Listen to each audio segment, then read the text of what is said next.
एक नगर के छोटे से गांव में दयानंद नाम का एक कुख्यात डाकू रहता था। नाम तो उसका दयानंद था, लेकिन उसके पास दया नाम की कोई चीज नहीं थी। उसके नाम से ही लोग डर के मारे कांप उठते थे। वो निर्दयी था और बिना किसी झिझक के लोगों की जान लेने में सक्षम था। उसने अपने साम्राज्य की नींव डर के सहारे रखी थी। गांव के सबसे अमीर व्यापारी तक उससे डरकर हर महीने उसे भारी रकम चुकाते थे ताकि वो उन्हें परेशान ना करें। एक दिन हमेशा की तरह गांव के सबसे धनी व्यापारी वल्लभ के घर पहुंचा। अपने अभिमान से भरे स्वभाव के अनुसार उसने व्यापारी से पूछा, वल्लभ, तुम जानते हो कि मेरा समय कितना कीमती है और मैं ये भी जानता हूँ कि तुम्हारी तिजोरी कितनी भारी है। फिर भी मैं यहाँ तुम्हारे द्वार पर क्यों खड़ा हूँ? इस अपमान की क्या कीमत होगी? दयानंद जी, माफ करना, मेरा इरादा आपको नाराज करने का नहीं था। यह महीना सचमुच बहुत बुरा गया। मेरे कपास का नया खेप बंदरगाह तक पहुँचने में अटक गया था। आप तो जानते हैं व्यापार ये तो जुआ जैसा है। जुआ मेरे लिए ये जुआ नहीं है, ये वसूली है और मेरी वसूली कभी नहीं रुकती। तुम मुझे बहाने मत दो वल्लभ, तुम मुझे डर दो। तुम्हारा डर मेरी सबसे बड़ी आय है। अगर तुम गरीब हो गए तो मैं तुमसे पैसा लेना बंद कर दूंगा, लेकिन तुम अमीर हो और तुम अमीर इसीलिए हो क्योंकि मैं तुम्हें सुरक्षा देता हूं मेरी नज़र से। अगर मैंने अब और बहस की तो यह मुझे मेरे ही घर में मार डालेगा। इसकी निर्दयता गांव की हवा में घुली हुई है। मैं समझता हूं दयानंद जी, मेरा माफ करना, मैं अभी व्यवस्था करता हूं। वल्लभ सेठ तेजी से अंदर जाता है। दयानंद अपनी जगह पर स्थिर खड़ा रहता है, जैसे कोई शिकारी शिकार का इंतजार कर रहा हो। कुछ देर बाद वल्लभ सेठ नोटों की कई गड्डियां लेकर आता है। ये लीजिए, ये तयशुदा हिस्सा है और विलंब के लिए 2 गुना जुर्माना। मेरा वादा है, भविष्य में तारीख से पहले ही रकम आपके आदमी तक पहुंच जाएगी। 2 गुना, यह अच्छा है। तुमने अपनी समझदारी दिखाई, लेकिन याद रखना, ये पैसा मेरे पास सिर्फ दौलत बनकर नहीं आता। यह मेरी ताकत का प्रमाण है। जब तक तुम मुझे ये देते रहोगे तब तक तुम सुरक्षित हो। जिस दिन तुम्हारा डर खत्म हुआ उस दिन तुम्हारा वजूद खत्म हो जाएगा। मेरा नाम ही मेरा कानून है और मेरा कानून है, डर ही सबसे बड़ा हथियार होता है। दयानंद पैसे लेकर अकड़ता हुआ चला जाता है। वल्लभ सेठ द्वार बंद करके वहीं जमीन पर बैठ जाता है। दयानंद का घर एक किले जैसा है, जिसकी दीवारों पर वर्षों से लूटी गई प्राचीन तलवारी और बंदूकें टंगी हैं। दयानंद अपने सोने के ढेर के पास बैठा है। अमरीश अपने पिता से शारीरिक रूप से मजबूत दिखना शुरू हो गया है, पर उसकी आंखों में गहरी उदासी है। अमरीश, इधर आओ। तुम्हें समझना होगा कि हम बाकी गांव वालों की तरह नहीं हैं। हम शासक हैं। पिताजी, हम शासक नहीं हैं, हम डाकू हैं। जुबान संभाल कर बात करो। ये सिर्फ डाकाजनी नहीं है, ये दयानंदी परंपरा है। हमारे परदादा ने इसकी शुरुआत की, तुम्हारे दादा ने इसे ऊंचाई दी और अब तुम इसे आगे बढ़ाओगे। तुम समझते क्यों नहीं कि यह तुम्हारी नियति है? मुझे ये नियति पसंद नहीं है। पिताजी, आप मुझे तलवार चलाना, लोगों को धमकाना और रात के अंधेरे में दीवारें फांदना सिखा रहे हैं। मैं दिन के उजाले में काम करना चाहता हूँ। दिन का उजाला गरीबों के लिए है जो पसीना बहाते हैं। हम वो हैं जो रातों रात मेहनत का फल बटोरते हैं। तुम्हें पता है, तुम्हारे दादाजी ने एक बार। दयानंद एक पुरानी कहानी सुनाने लगता है जो 10 मिनट तक चलती है, जिसमें क्रूरता और बहादुरी का मिश्रण है। तो देखा तुमने, डर ही तुम्हारी शक्ति है। जब तुम किसी की आंखों में देखते हो और उसे एहसास कराते हो कि तुम उसकी जान लेने में सक्षम हो, तभी तुम्हें असली ताकत मिलती है।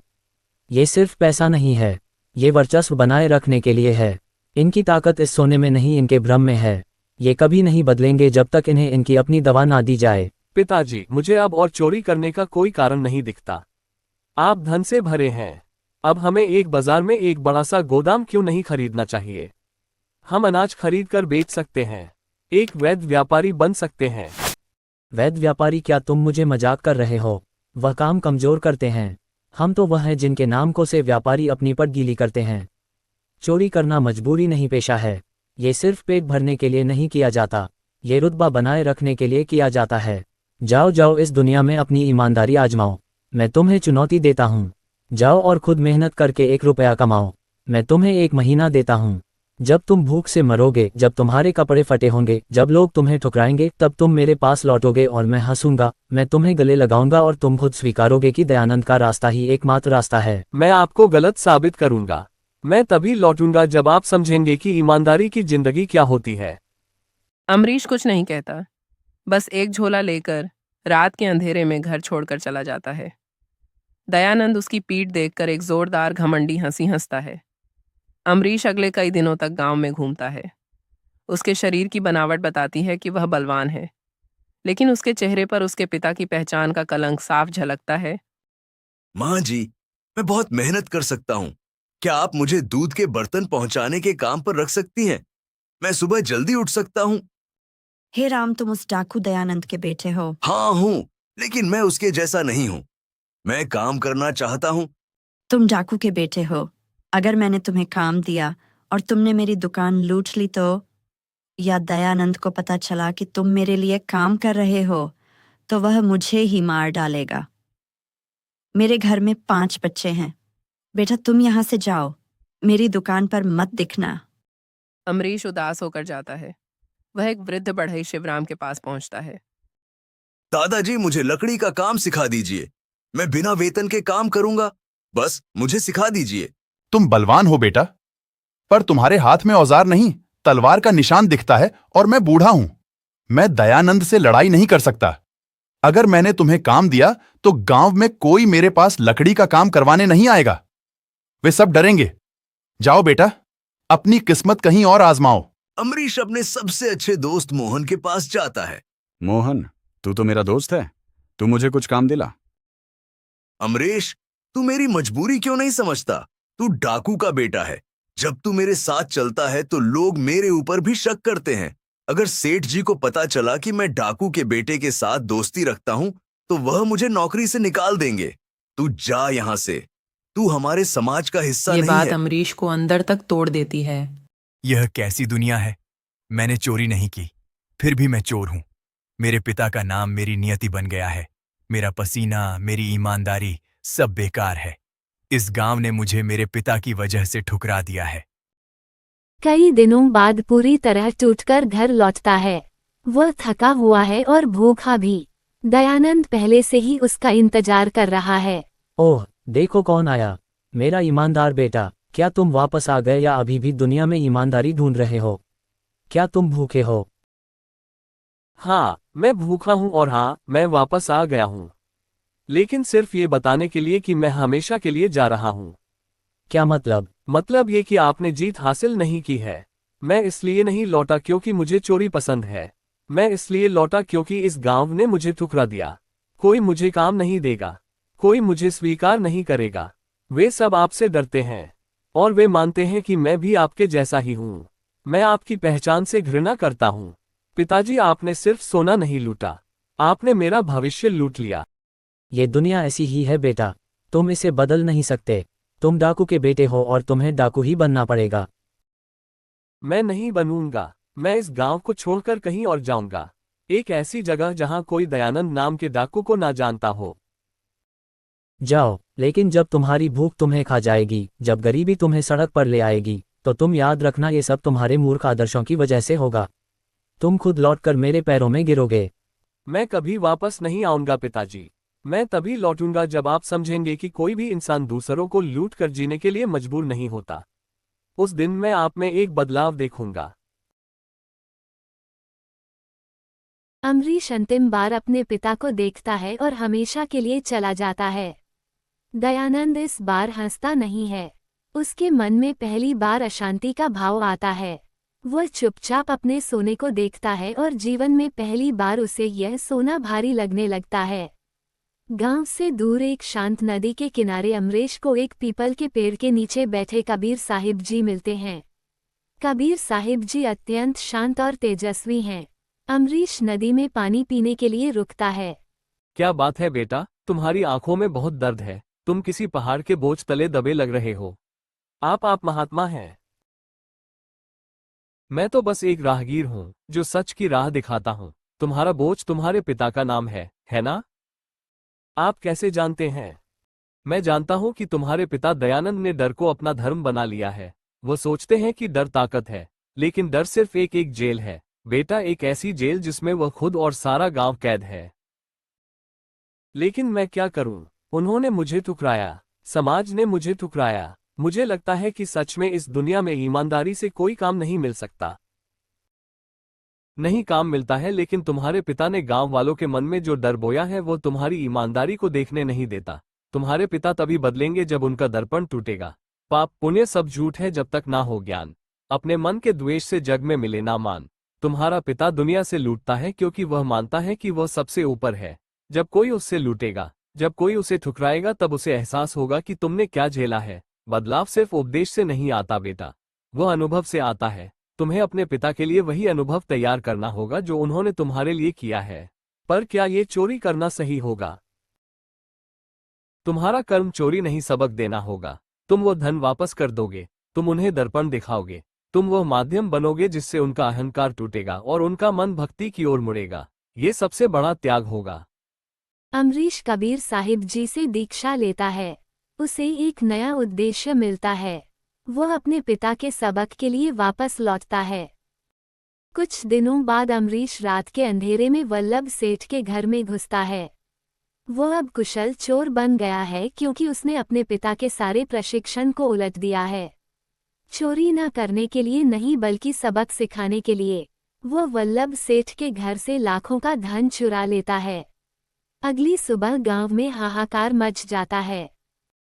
लाखों की चोरी हो गई, सब चला गया। यह दयानंद ने किया है। शांति खत्म, वह वापस आ गया है। दयानंद जो अपने घर पर बैठा आत्मचिंतन कर रहा था, यह सुनकर हैरान रह जाता है। यह मैंने नहीं किया। मैं तो पिछले कुछ दिनों से चोरी के बारे में सोच भी नहीं रहा था। क्या कोई और डाकू आ गया है? दयानंद वल्लभ सेठ के पास सफाई देने जाता है। वल्लभ, मेरी बात सुनो, मैं कसम खाता हूँ, यह मैंने नहीं किया है। झूठा डाकू कहीं का, तूने ही किया है। तुझसे ज्यादा क्रूर कौन है? तूने मुझे वर्षों तक लूटा है, अब तो मेरा सब कुछ ले लिया, चोर। दयानंद अपमानित होकर लौटता है।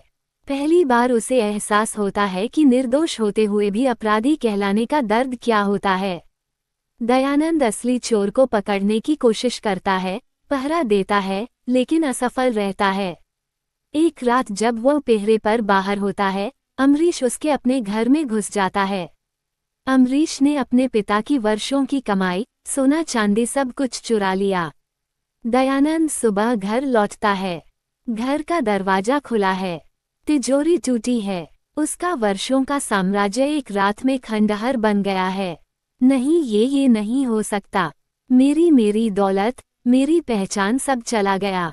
गांव वाले धीरे धीरे जमा होते हैं। वे दयानंद की बर्बादी देखकर अब उस पर हंसते नहीं बल्कि तरस खाते हैं। बेचारा, इसके साथ भी वही हुआ जो इसने दूसरों के साथ किया। कैसा लग रहा है दयानंद जी, जब कोई आपकी मेहनत, ओह माफ करना, आपकी लूटी हुई दौलत छीन लेता है तो कैसा लगता है? ये सहानुभूति नहीं है, यह अपमान है। दयानंद टूटा हुआ अपनी पुरानी राह पर लौटने का अंतिम प्रयास करता है।